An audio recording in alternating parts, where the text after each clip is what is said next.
What is going on, Babylonians? It's me, Songs of Rays, back with another synced video to bring to you, and today we are going to be doing a breakdown into the runners available for the game of Synced, updating what we already knew from our previous videos and what new info we got from previous playtests and also confirmed in the latest beta video.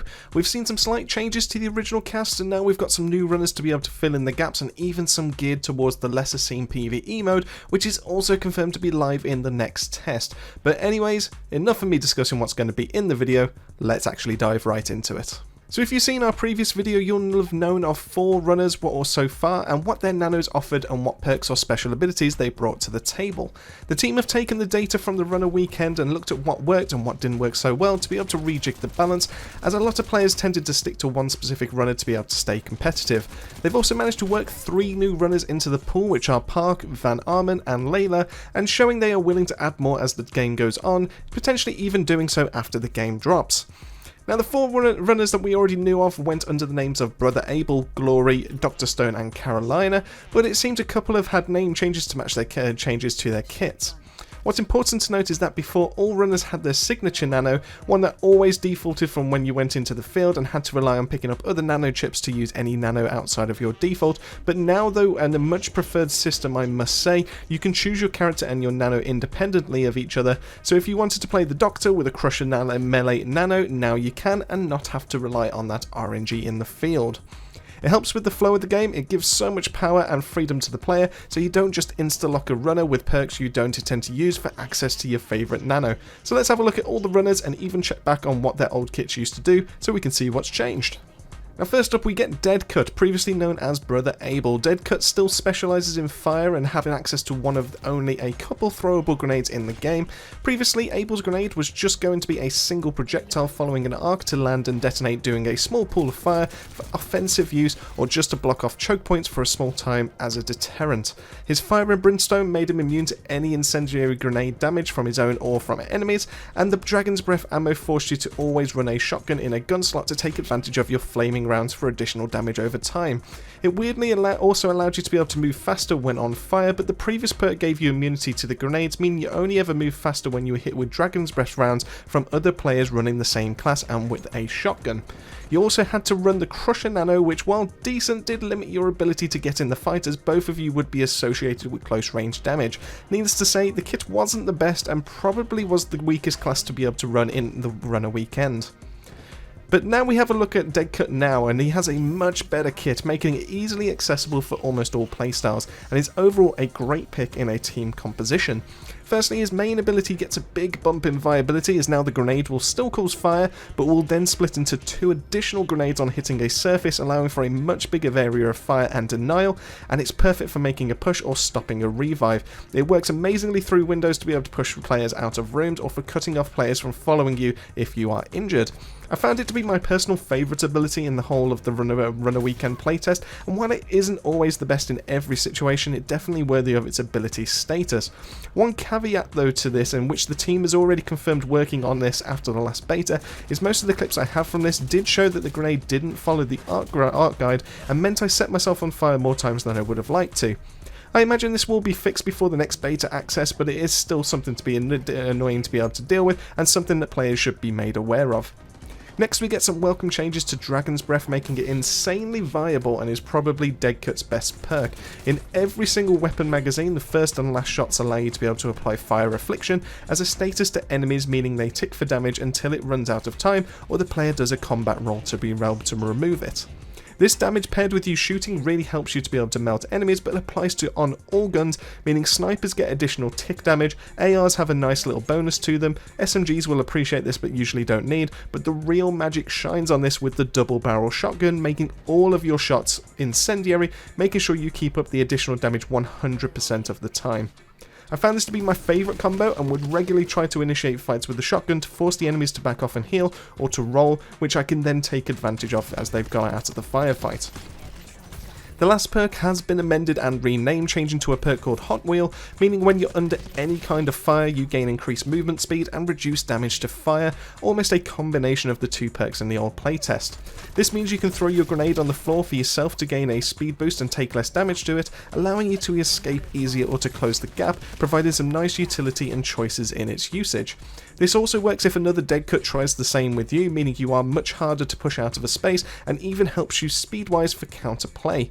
Overall, I think Deadcut has some of the nicest changes to his kit, and I consider him easily top 2 or 3 for runners to be able to take now. And now, as for Nano pairings, the Crusher was an absolute unit in the last playtest that we got access to, causing close range mayhem for everyone, now giving you that opening to engage fights. The Suppressor was also a nice ADS machine, but we'll cover those a little bit later on. Next up we have Glory, and she didn't get much of a change in the majority, just some easier uses of your perks, and now allows you to be able to start with any nano of your choosing. Looking at the ability, the smoke grenade is now labelled as poison gas, but it functions the same, allowing the smoke and a poison area of effect for anyone that's caught in it. It's not the best offensive wise, but it is very nice utility to reposition or just to fill a room with some damage over time.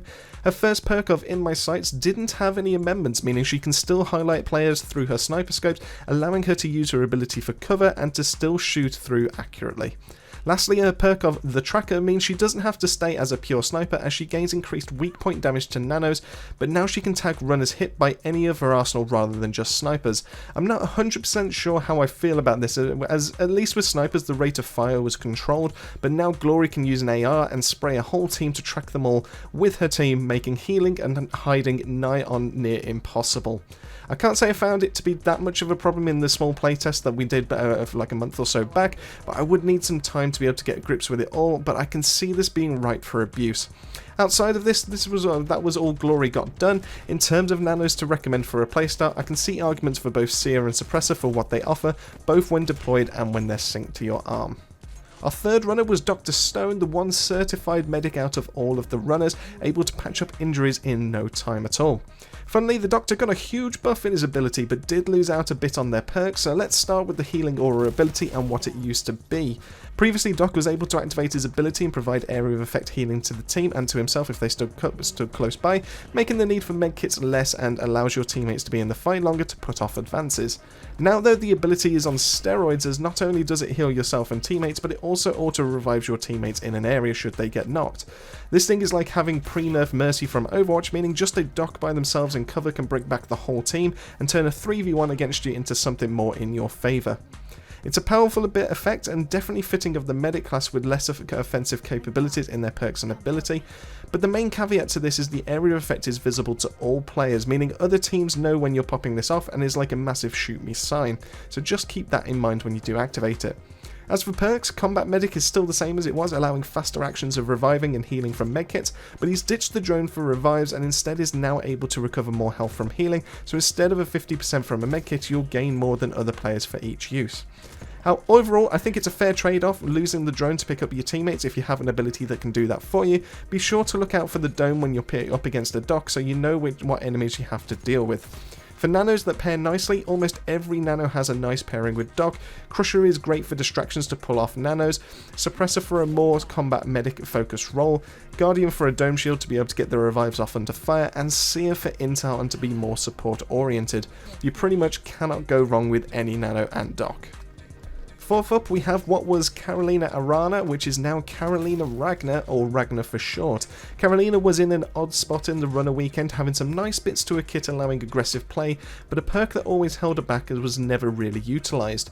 Now it seems that has been corrected, meaning if you want high kill, hard push games, Ragna is going to be your way to go. Looking at her kit, the special ability hasn't changed, allowing her and teammates to see enemies through walls, with highlighting them for a certain distance. SYNCED doesn't allow any kind of wall bangs or wall penetration in their weaponry currently to keep this purely as an intel gaining ability and not the single best ability to slave teams or people hiding indoors. I think this helps for game balance, but we'll see how it progresses over time, but her perk of Prime Nano Hunter allows for the aggressive playstyle, giving a health back on every single Prime Nano and runner kill, alleviating some of the downtime usually needed to heal after engagements and keep the pressure on other enemies in the area. I am a big fan of this myself, and as I do find I play aggressively in Synced more so than other games in a similar genre.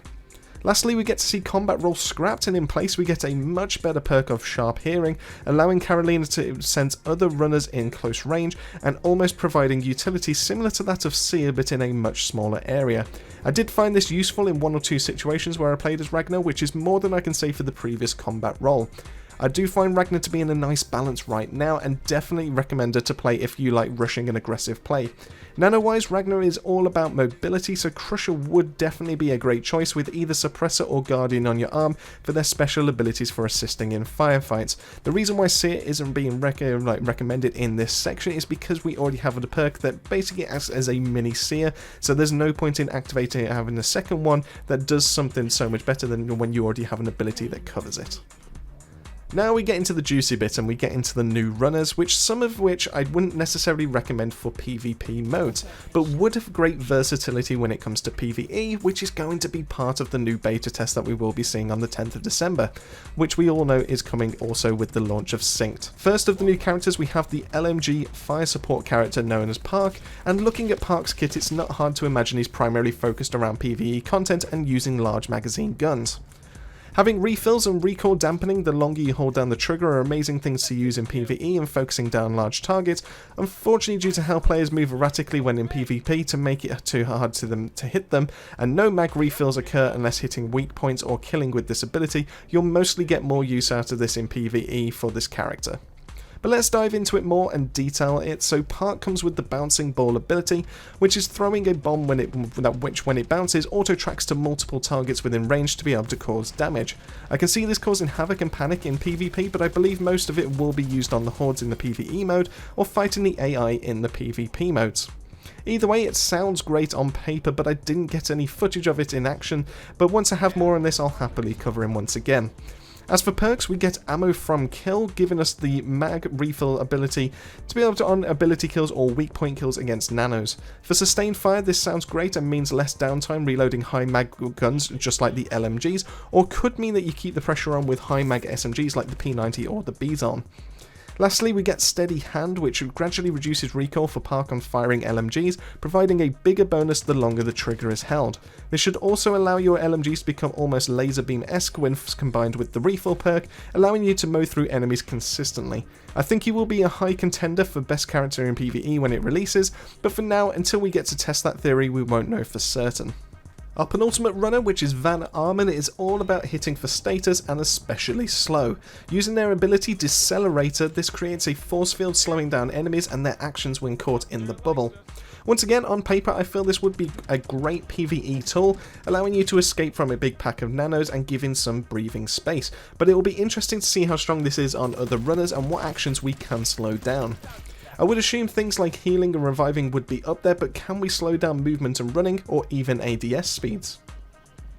Hopefully we'll have these answers during the next playtest for you, but in terms of perks we get some nice complementary options allowing us to inflict slow easier and also applying another status in shock. First up is Slow Death, which allows us to be able to slow enemies that you hit when they have no armor, similar to how the ability would do this.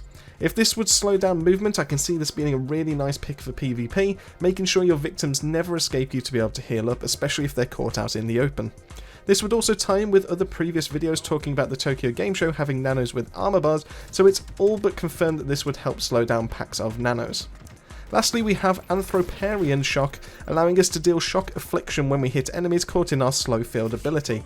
While it isn't clear what shock does specifically, this could be a nice way to increase the amount of damage we deal to enemies hit, so push Arman at your own peril when his field is up.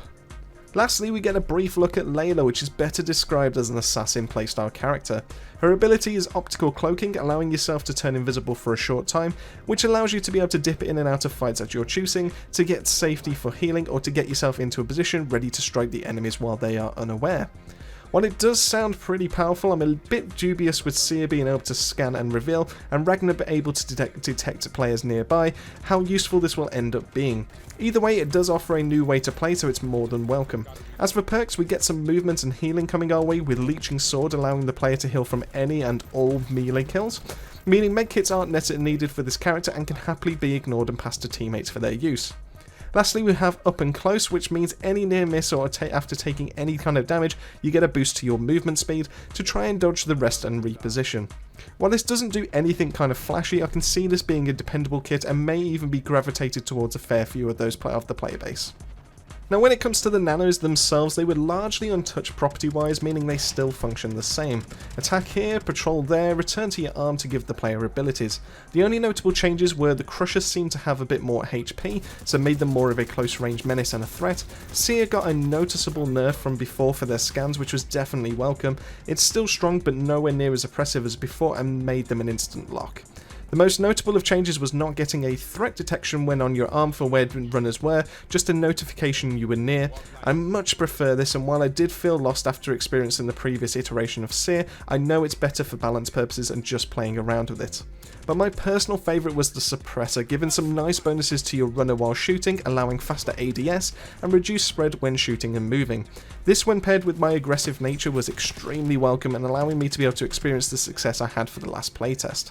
The Guardian feels like it is kind of lacking behind currently and needs a much deserved buff, but the other three feel in a nice spot currently. So in a nutshell, the Suppressor suppresses things, the Crusher crushes things, the Seer sees things really well, and the Guardian can't even defend itself in its own conversation. And there you go, that's it on the video. Let me know in the comment section down below which runner is taking your fancy and what nano will you be pairing them up with. Are you a long range specialist for taking pot shots at runners, or does Deadcut's close range with Crusher tempt you to go full Wrecking Ball? Or maybe you want to go sneaky beaky like and use Seer for intel and planning your next move. I'm interested to see what you're going to say, and I'd love to know what people are going to be going straight in on the 10th of December and what kind of combinations we'll see. Massive thank you for making it this way into the video, and to the Babylonian family for their continued support. If you haven't already, come join us over on the Discord where we talk daily with the community, and love to hear your views on game titles, especially this one. The link can be found in the video description. And with all that, it just leaves me to say, keep yourself safe, keep yourselves well, and I'll see you all on our next video.